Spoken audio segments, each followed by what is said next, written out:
In dialogue with the General Secretariat for the Synod, and also the request of the Holy Father, the Dicastery for the Doctrine on the Faith has decided to elaborate on the role of women within the Church, and in particular their participation in decision-making processes and the leadership of communities.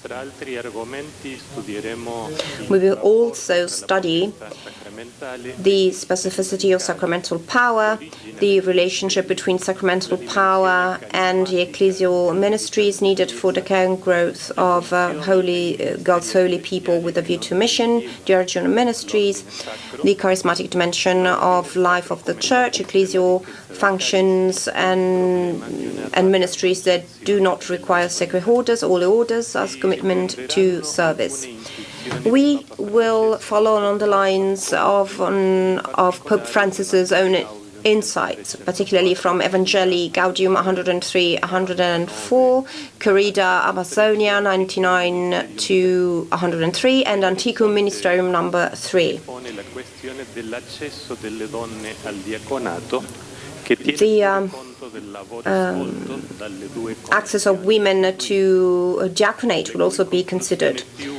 The most useful conclusions will be then stated in the document. We know very well what's the position of the Holy Father that does not consider the question to be mature.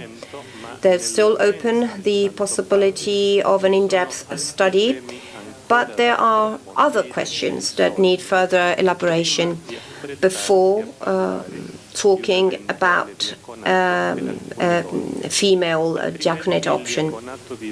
Otherwise, the diaconate will end up becoming a sort of consolation for certain women, and the most decisive question of the participation of women in the Church will be neglected.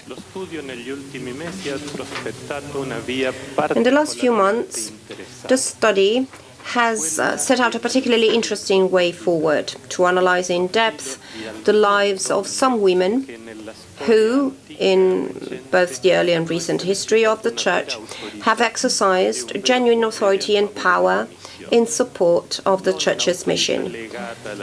This authority was not linked to sacramental consecration, but an exercise of vitality of the people of God, may be more decisive than the limited tasks of a deacon.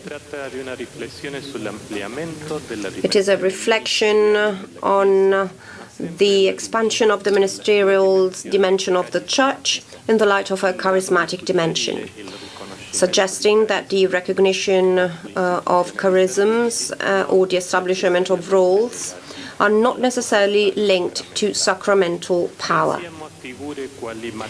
We are thinking of figures such as Matilda of Canossa, Hildegard of Bingen, Bridget of Sweden, Catherine of Siena, Joan of Arc, Teresa of Avila, Juan Inés de la Cruz, Mama Antula, Anne Seton, Maria Montessori, Armida Barelli, Madeleine Delbrel.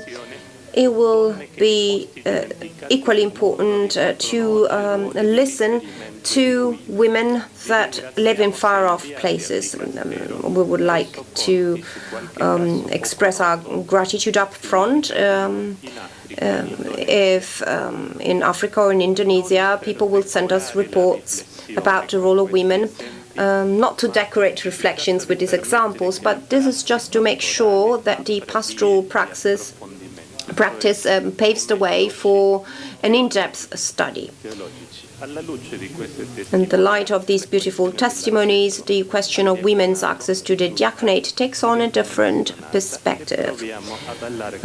Meanwhile, we are trying to broaden the spaces for a female presence that is most decisive. Thank you very much.